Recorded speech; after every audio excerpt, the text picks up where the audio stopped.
आज तक रेडियो सुनता है सारा जहां।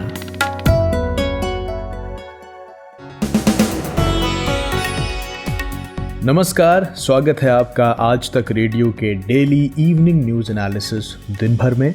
गुरुवार 27 अक्टूबर की शाम है। मेरा नाम है जमशेद कमर सिद्दीकी और आज जिन खबरों पर हम बात करने वाले हैं सबसे पहले उनका जिक्र करते हुए चलते हैं।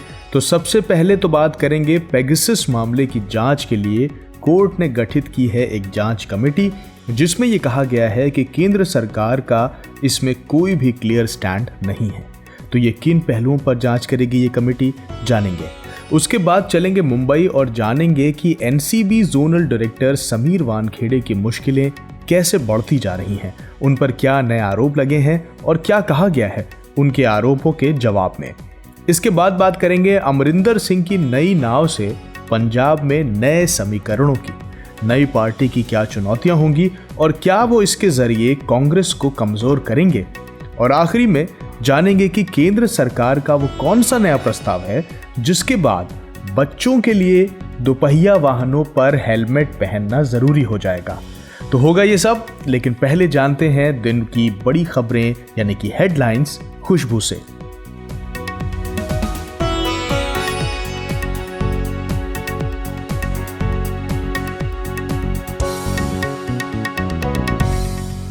क्रूज ड्रग्स केस में आर्यन खान सहित अरबाज मर्चेंट और मुनमुन धमीचा आरोपियों को आज भी जमानत नहीं मिली। 8 अक्टूबर से आर्थर रोड जेल में बंद आर्यन के मामले में अब बॉम्बे हाई कोर्ट में कल दोपहर 2:30 बजे सुनवाई होगी। दिल्ली के उप मुख्यमंत्री मनीष सिसोदिया ने आज ऐलान किया है कि राष्ट्रीय राजधानी में 1 नवंबर से सभी कक्षाओं के स्कूल खुलेंगे। हालांकि बच्चों को स्कूल आने के लिए बाध्य नहीं किया जाएगा, साथ ही ऑनलाइन क्लासेस भी चलते रहेंगे। इसके अलावा दिल्ली में सार्वजनिक तौर पर छठ पूजा मनाने की भी इजाज़त मिल गई है। इजरायली स्पाईवेयर पेगासस के जरिए जासूसी के मामले में कांग्रेस सांसद राहुल गांधी ने एक बार फिर केंद्र सरकार पर हमला बोला है। उन्होंने कहा है कि हम इस मामले को संसद में फिर से उठाएंगे। कर्नाटक की सरकार पेगासस का इस्तेमाल कर गिराई गई है। T20 वर्ल्ड कप में पाक के खिलाफ भारत की हार पर पाकिस्तान का समर्थन करने वालों के खिलाफ योगी सरकार ने बड़ी कार्रवाई की है। इस मामले में पुलिस ने अब तक 7 लोगों को नामजद किया है। इनके खिलाफ अब देशद्रोह का केस चलेगा। दिल्ली विश्वविद्यालय के 2 रिटायर्ड प्रोफेसरों ने आत्महत्या कर ली है। वे दिल्ली के गोमती अपार्टमेंट में रहते थे। मृतकों की पहचान राकेश कुमार जैन और उषा के तौर पर हुई है। पाकिस्तान के ऊर्जा मंत्री हमाद अजहर का कहना है कि सऊदी अरब ने पाकिस्तान के स्टेट बैंक में $3 अरब को जमा कराने की घोषणा की है। इसके अलावा हमाद ने यह भी कहा है कि सऊदी अरब पाकिस्तान को सालाना $1.2 अरब के मूल्य का तेल भी उपलब्ध कराएगा। पाकिस्तानी पीएम इमरान खान ने भी ट्विटर पर सऊदी अरब का शुक्रिया अदा किया है। और नेशनल स्पोर्ट्स अवार्ड कमेटी ने टोक्यो ओलंपिक में भारत के लिए गोल्ड मेडल जीतने वाले जैवलिन थ्रोअर नीरज चोपड़ा सहित 11 खिलाड़ियों का नाम साल 2021 के मेजर ध्यानचंद खेल रत्न अवार्ड के लिए प्रस्तावित किया है। इनमें 5 पैरा एथलीट्स भी शामिल हैं।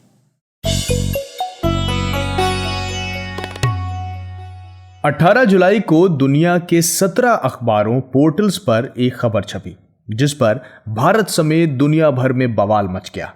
खबर ये कि इजराइल में सर्विलांस का काम करने वाली निजी कंपनी के डेटाबेस में दुनिया के हजारों लोगों के मोबाइल नंबर्स मिले हैं।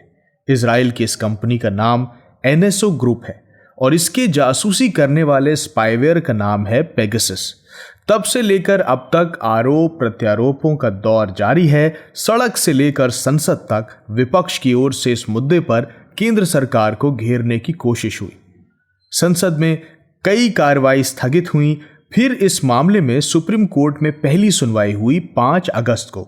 सुप्रीम कोर्ट के चीफ जस्टिस ने याचिकाकर्ताओं की दलीलें सुनने के बाद कहा कि अगर रिपोर्ट सही है तो इसमें कोई शक नहीं है कि ये आरोप गंभीर हैं। फिर सितंबर में सुनवाई हुई और उसके बाद आज पेगासस जासूसी मामले में सुप्रीम कोर्ट ने बड़ा आदेश दिया है। कोर्ट ने कहा है कि पेगासस मामले की जांच एक्सपर्ट कमेटी करेगी।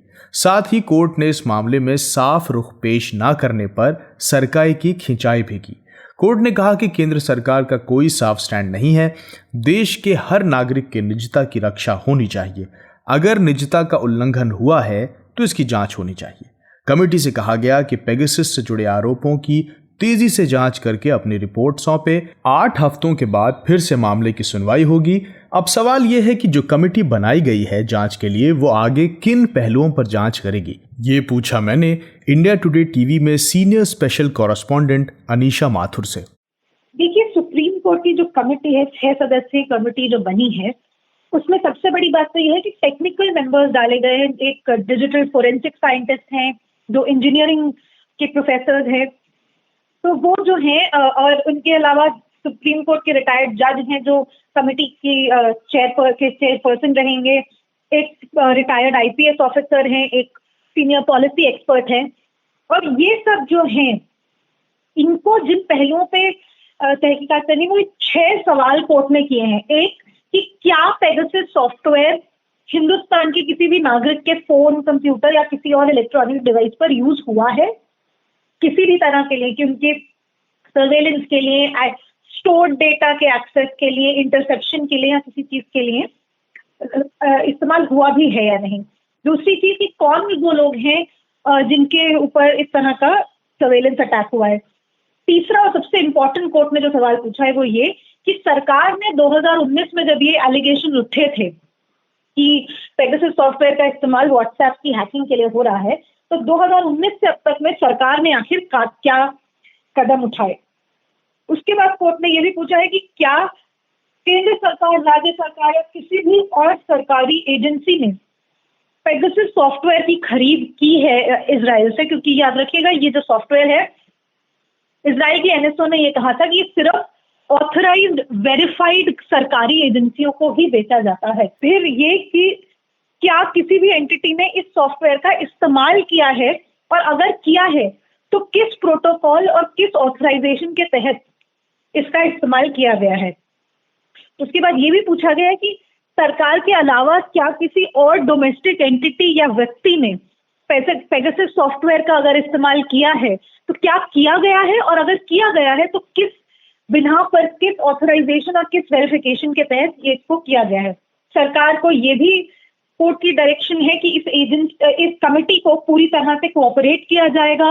ये कमेटी जो है किसी भी सिटिंग या रिटायर्ड अफसर से सवाल पूछ सकती है, उनको अपने सामने समन करके उनसे सवाल कर सकती है।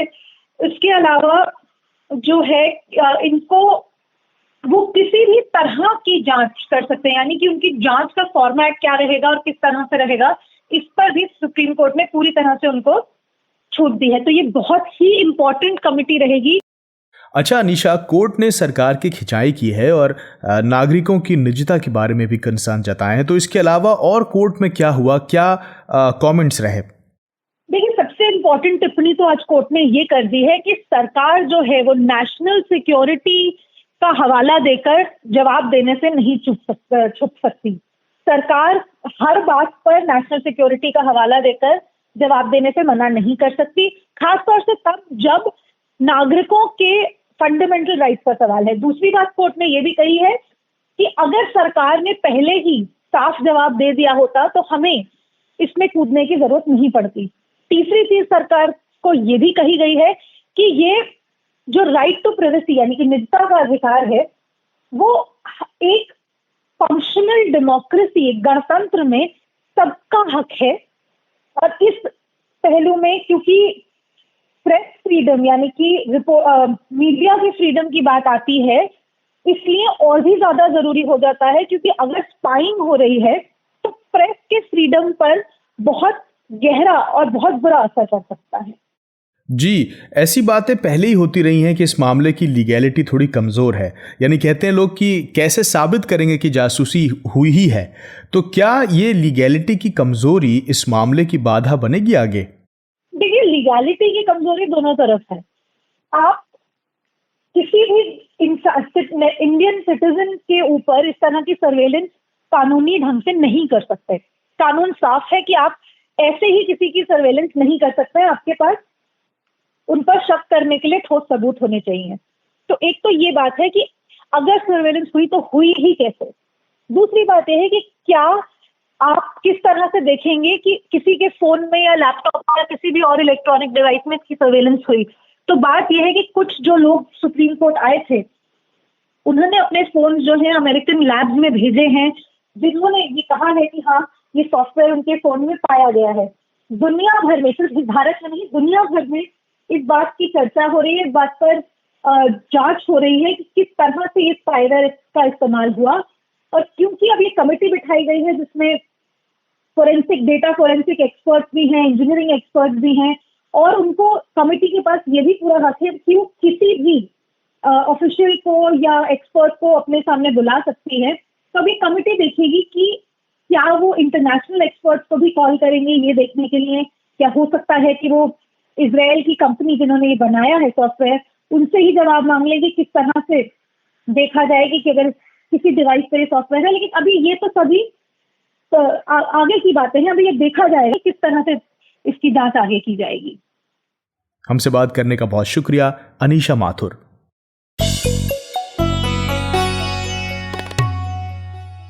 महाराष्ट्र ड्रग्स क्रूज केस अब तक चर्चा में बना हुआ है। आज इस मामले में आर्यन खान समेत अन्य आरोपियों की जमानत याचिका पर फिर सुनवाई हुई, जहां कोर्ट ने 3 घंटे की लंबी सुनवाई के बाद आरोपियों की जमानत का फैसला कल पर टाल दिया।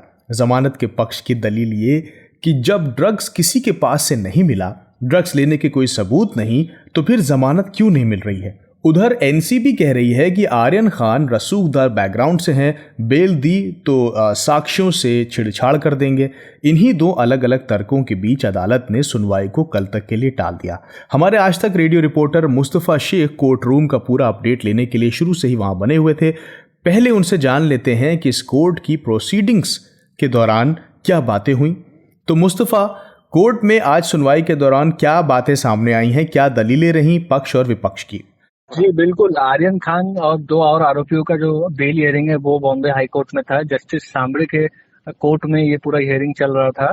कल मुकुल रोहतगी जो सीनियर काउंसिल है उन्होंने आर्यन खान के लिए आर्ग्यू किया था, और आज अमित देसाई ने अरबाज मर्चेंट के लिए आर्ग्यू किया। उसके बाद काशिफ अली खान जो वकील हैं, मुनमुन धमेचा जो तीसरी आरोपी है इस केस में, उनके आर्ग्यूमेंट्स हुए। अब इसके बाद जो नारकोटिक्स कंट्रोल ब्यूरो है, additional solicitor general Anil Singh, उनके आर्ग्यूमेंट्स कल होने हैं। कल भी 2:30 बजे बॉम्बे हाई कोर्ट ने इस मामले की सुनवाई को रखा हुआ है। अब बड़ा सवाल ये है कि कब तक कितना वक्त लगता है इस पूरे मामले को निपटने में।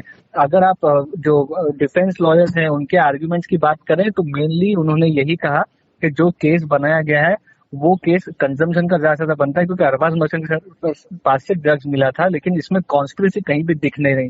व्हाट्सएप चैट्स आर्यन खान के फोन के जो है वो उनके दोस्तों के साथ ड्रग्स कंजम्पशन को लेके हैं, और जो केस है वो क्रूज का है, तो इन दोनों चीजों में कोई रिलेशन नहीं है। साथ ही साथ व्हाट्सएप चैट्स को लेकर ये भी दलील दी गई कि क्या जो जस्टिस सांबरे हैं उन्होंने पूछा कि क्या लंदन में व्हाट्सएप चैट्स या जो एविडेंस है उसे माना जाता है क्या, तो उस पर अमित देसाई की ये दलील थी कि ये डिजिटल जो एविडेंस है इसे यूके में मान्यता अब नहीं दी जाती है, जिसपे जस्टिस सांबरे का ये ऑब्जर्वेशन था कि जिन लोगों के बाद हम लोगों ने इलेक्ट्रॉनिक एविडेंस का संज्ञान लेना शुरू किया था वहां पर संज्ञान लेना बंद हो गया, लेकिन हम अब भी संज्ञान ले रहे हैं। तो अब पूरा मामला ये है कि देखना होगा कि कल के दिन क्या होता है। अगर कंक्लूजन हो जाता है एनसीबी के आर्ग्यूमेंट्स का, तो उसके बाद आप कह सकते हैं कि आर्यन खान की बेल पे फैसला आ सकता है। ये तो हुआ कोर्ट का हाल। उधर इसी मामले में गिरफ्तारी से लेकर जांच तक ये मुख्य भूमिका निभाने वाले एनसीबी के अधिकारी समीर वानखेड़े अलग तरह की मुश्किलों में नजर आ रहे हैं। पिछले 3 दिन से नवाब मलिक उन पर हमलावर हैं और रोज नए आरोप लगा रहे हैं। मलिक अपने मुताबिक इन आरोपों के सबूत भी दे रहे हैं। पहले उन्होंने समीर वानखेड़े की नियुक्ति पर सवाल उठाए थे और अब उनकी निजी जिंदगी से जुड़े कुछ सवाल उठाए हैं। अब सवाल यह है कि मलिक जो आरोप लगा रहे हैं इनसे क्या नए विवाद खड़े हो सकते हैं और इन आरोपों में दम कितना है, ये मैंने पूछा आज तक रेडियो रिपोर्टर सौरभ वक्तानिया से। जी देखिए, नवाब मलिक जो महाराष्ट्र के कैबिनेट मिनिस्टर है वो लगातार एक के बाद एक खुलासे करते जा रहे हैं। आज जो है उन्होंने समीर वानखेड़े की जो पहली शादी थी उसका जो निकाहनामा है, जो सर्टिफिकेट है शादी का, वो उन्होंने अपने ट्विटर पे पोस्ट किया। अब ये निकाहनामा में जो समीर वानखेड़े के जो पिता है उनका नाम दाऊद लिखा गया है और दूसरा ये कहा गया कि ये पूरी तरीके से मुस्लिम है। तो बार बार ये कह रहे हैं कि ये समीर दाऊद वानखेड़े है, यानी कि उनके पिता भी मुस्लिम है, उनकी माँ भी मुस्लिम थी और वो खुद भी एक मुस्लिम है। ऐसा आरोप जो है महाराष्ट्र के कैबिनेट मिनिस्टर नवाब मलिक लगा रहे हैं और उनका ये कहना है कि यही फर्जीवाड़ा करके, ये कास्ट सर्टिफिकेट करके उन्होंने ये यूपीएससी की जॉब हासिल की है। उसके लिए उनकी जो जॉब है वो तो खारिज करी जाए, उनको वो जॉब से निकाला जाए, सच तो उनको एक्शन भी लिया जाए। अब इस पूरे मामले में एक काजी सामने आया है जिन्होंने ये शादी एक्चुअल में कराई।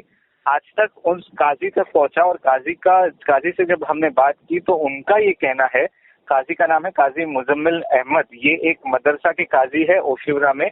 जब हमने उनसे ये बात रखी तो उन्होंने कहा कि समीर वानखेड़े की एक लेडी जिनका नाम शबाना है, उनके साथ शादी हुई थी सन 2006 में और उनका ये कहना है कि समीर वानखेड़े खुद, उनका परिवार में उनके पिता, उनकी माता और उनकी बहन, ये सारे के सारे मुस्लिम है। क्योंकि हमने उनको दोबारा पूछा कि समीर वानखेड़े और उनका परिवार ये कह रहा है कि वो हिंदू है, तो उन्होंने ये कहा कि नहीं वो मुस्लिम है। जब वो हमारे पास आए तो उन्होंने बताया कि हम मुस्लिम है, अगर वो हिंदू होते तो हम शरिया कानून के हिसाब से शादी होने ही नहीं देते, इस्लामिक तौर तरीके से पूरी शादी हुई है। तो उनका ये कहना था कि वो परिवार ने खुद पूरा बताया कि वो पूरे मुसलमान है और उसके बाद वो अंधेरी के एक जगह पे जहाँ पे बहुत सारे लोग आए थे, वो खुद काजी वहाँ पे गए, 15 मिनट में उन्होंने पूरा निकाह पढ़ा और उसके बाद ये शादी करवाई। यही आरोपों को लेकर हम समीर वानखेड़े के जो पिता है उनका ये कहना है कि ये निकाहनामा तो सही है। तो हमने जब उनको पूछा अगर निकाहनामा सही है तो उसमें आपका नाम दाऊद लिखा गया है, तो बोल रहे हैं उसके बारे में मुझे पता नहीं, क्योंकि शादी में बहुत सारे लोग थे, बहुत सारी ज्यादा भीड़ भाड़ थी, तो उनकी वाइफ ने शायद उनका नाम दाऊद लिख लिया रहेगा, तो मैंने उतना देखा नहीं। तो एक के बाद आरोप लगातार लगते जा रहे हैं। इसमें सच क्या है, झूठ क्या है, ये तो आने वाला समय ही बताएगा। क्योंकि इंक्वायरी एक तरफ समीर वानखेड़े के खिलाफ तो शुरू हो ही चुकी है, दूसरी तरफ अब जो समीर वानखेड़े के पिता है वो भी कह रहे हैं कि अब वो कोर्ट जाएंगे। उनका ये आरोप है कि जिस तरीके से personal details Nawab Malik social media पे डाल रहे हैं, मीडिया में उसको साझा कर रहे हैं, तो ये गलत बात है। तो इसके खिलाफ में वो कोर्ट जाएगी और नवाब मलिक के खिलाफ एक्शन करने की डिमांड करेगी। लेकिन अभी भी सवाल यही बन रहा है कि सच कौन बोल रहा है, फर्जीवाड़ा किसने किया है, और इस पूरे मामले में और आगे नए कितने मोड़ आएंगे वो अब देखने वाली बात है। पंजाब के मुख्यमंत्री की कुर्सी छोड़ने के बाद कैप्टन अमरिंदर सिंह एक नई पारी खेलने जा रहे हैं। चंडीगढ़ में आज एक प्रेस कॉन्फ्रेंस को संबोधित करते हुए कैप्टन ने कहा कि वो नई पार्टी बनाने का फैसला कर चुके हैं। उनकी पार्टी के नाम और सिंबल को लेकर काम चल रहा है। चुनाव आयोग से मंजूरी मिलने के बाद वो इसकी विधिवत घोषणा करेंगे। कैप्टन ने कहा कि अगले साल होने वाले विधानसभा चुनाव में वो पंजाब की सभी 111 सीटों पर चुनाव लड़ेंगे। कैप्टन ने कहा कि वो कल केंद्रीय गृह मंत्री अमित शाह से मुलाकात करेंगे और कृषि कानूनों पर चर्चा करके हल निकालने की कोशिश करेंगे। तमाम कयासबाजी के बीच कैप्टन अमरिंदर ने अपने पत्ते भी खोले और कहा कि चुनाव में बीजेपी के साथ गठबंधन तो नहीं करेंगे, लेकिन सीट शेयरिंग पर जरूर विचार कर रहे हैं। कैप्टन का इतना कहना था कि ट्विटर पर नवजोत सिद्धू ने बम फोड़ दिया। उन्होंने ट्वीट करके कैप्टन को भाजपा का वफादार सीएम बता दिया। उन्होंने कहा, पंजाब कांग्रेस के 78 विधायक कभी सोच भी नहीं सकते थे कि हमें क्या मिला। ईडी ने पंजाब के बीजेपी के वफादार मुख्यमंत्री को कंट्रोल किया। कैप्टन अमरिंदर सिंह ने खुद को बचाने के लिए पंजाब के हितों को बेच दिया। आप पंजाब के न्याय और विकास को रोकने वाली नकारात्मक शक्ति थे। सिद्धू ने एक और ट्वीट में कहा, आप मेरे लिए दरवाजे बंद करना चाहते थे क्योंकि मैं लोगों की आवाज उठा रहा था, सच बोल रहा था। पिछली बार जब कैप्टन ने अपनी पार्टी बनाई तो वो हार गए थे, सिर्फ 856 वोट हासिल कर पाए थे। पंजाब के लोग फिर से पंजाब के हितों से समझौता करने के लिए आपको दंड देने का इंतजार कर रहे हैं। सिद्धू के इन ट्वीट्स के जवाब में कैप्टन ने कहा कि ये आदमी कुछ नहीं जानता, वो सिर्फ फालतू बात करता रहता है। हम वहां से चुनाव लड़ेंगे जहां से सिद्धू खड़े होंगे।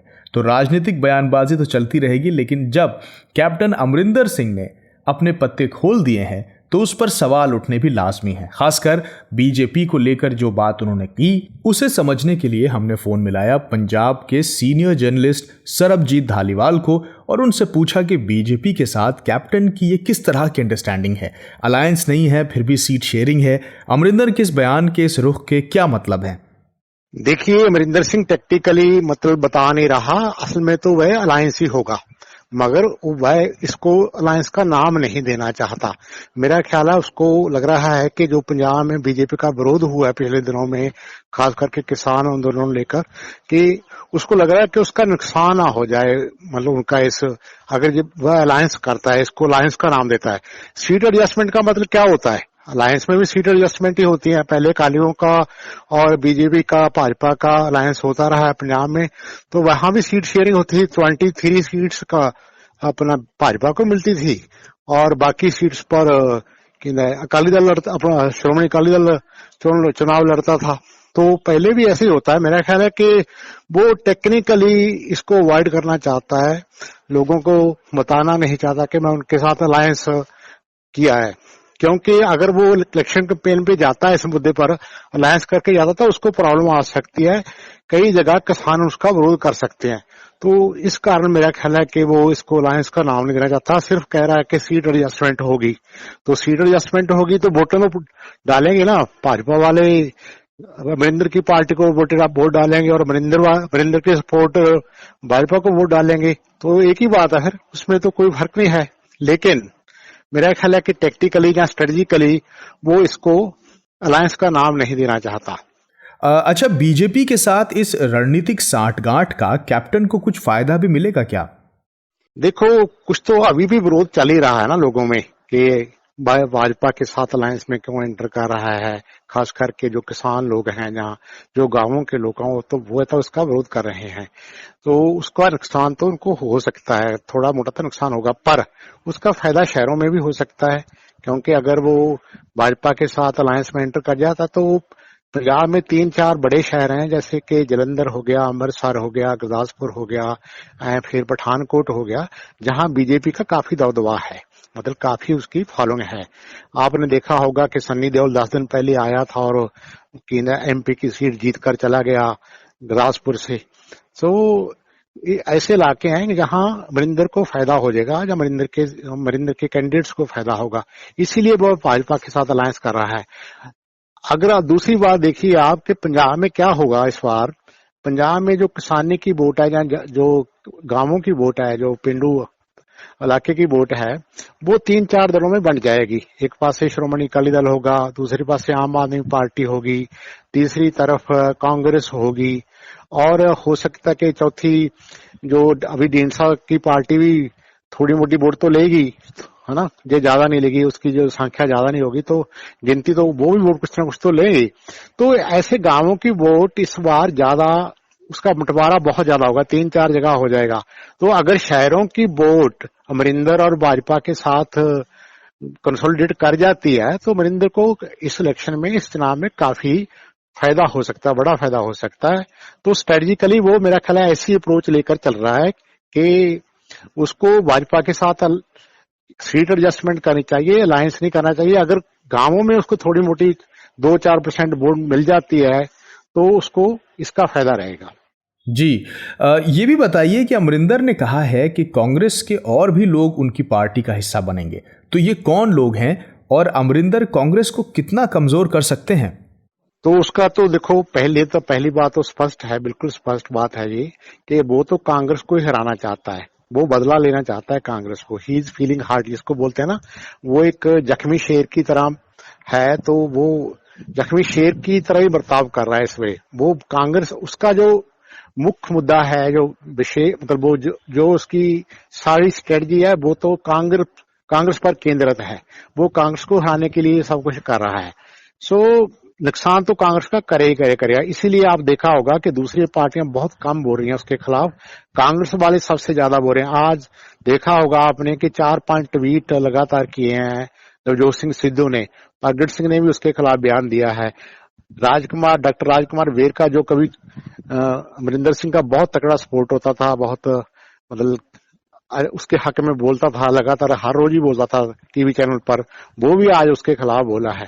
तो कांग्रेस में पैनिक तो है। आपने, और शायद आपको पता होगा, जब मैं आपको बता देता हूं कि कल जब पता चला कांग्रेस हाईकमांड को कि कल अमरिंदर पार्टी अनाउंस करेगा, तो उसके बाद क्या हुआ कि 4-5 मंत्री जो कैप्टन के साथ होते थे मगर चेन्नई की कैबिनेट में नहीं लिए गए, जैसे कि साधु सिंह धर्मसोत, राणा गुरमीत सोडी और एक अपना श्याम सुंदर अरोड़ा। सो ये 3-4 जो मंत्री थे, कल उनको हाईकमांड ने वहां दिल्ली बुलाया। दिल्ली बुला के राहुल गांधी ने उनसे बात की। राहुल गांधी ने उनको बोला कि हम मतलब कांग्रेस पार्टी आपके खिलाफ नहीं है। कांग्रेस पार्टी तो अमरिंदर सिंह कांग्रेस पार्टी की बात नहीं मानता था, इसलिए उसको हमने गद्दी से मतलब उतार दिया है, उसको रिमूव कर दिया। अदरवाइज कांग्रेस पार्टी आपके खिलाफ नहीं, अगर आपको फिर दोबारा कभी मौका देंगे जरूर, आप पार्टी के साथ बने रहिए। ऐसा तो लग रहा है कि पंजाब में ही नहीं, मतलब पार्टी हाईकमांड में भी पैनिक है इस बात लेकर के अमरिंदर एक नई पार्टी बना रहा है और हमें नुकसान पहुंचा सकता है पंजाब में। बहुत बहुत शुक्रिया आज तक रेडियो से बात करने के लिए सीनियर जर्नलिस्ट सरबजीत धालीवाल।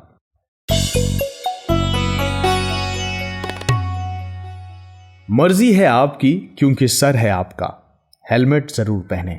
वक्त के पहिए में थोड़ा पीछे लौटिए तो ये विज्ञापन आपके जहन में कौन जाएगा।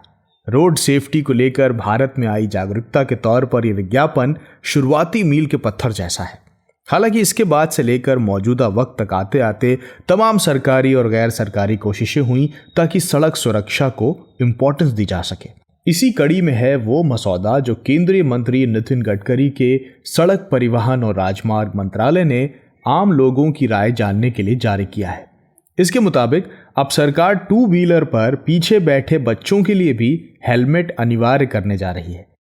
इसके लिए केंद्रीय मोटर वाहन नियम 1989 में नियमों को संशोधित करने का प्रस्ताव रखा गया है। तो इस प्रस्ताव को नजदीक से समझने के लिए और इसमें कौन सी मुख्य बातें हैं उन्हें जानने के लिए मैंने बात की आज तक रेडियो रिपोर्टर रुचिक मिश्रा से। देखिए, मोटर व्हीकल एक्ट में एक नया नियम डालने का प्रयास किया जा रहा है। प्रस्ताव तैयार है, हो सकता है ये लागू भी हो जाए। तो इसमें सबसे बड़ी बात यह है कि मोटरसाइकिल पे जैसे आपने देखा होगा 5-7 बच्चे 5-7 लोग बैठ जाते हैं, तो उसमें बच्चों की सेफ्टी के लिए जो है वो उस पर जोर दिया गया है। 4 साल तक के अगर बच्चे हैं, 9 महीने से 4 साल तक के बच्चे, तो 2 पहिया वाहन पे, बाइक पे, स्कूटी या स्कूटर पे, तो पहली बात तो स्पीड लिमिट 40 के ऊपर नहीं होनी चाहिए।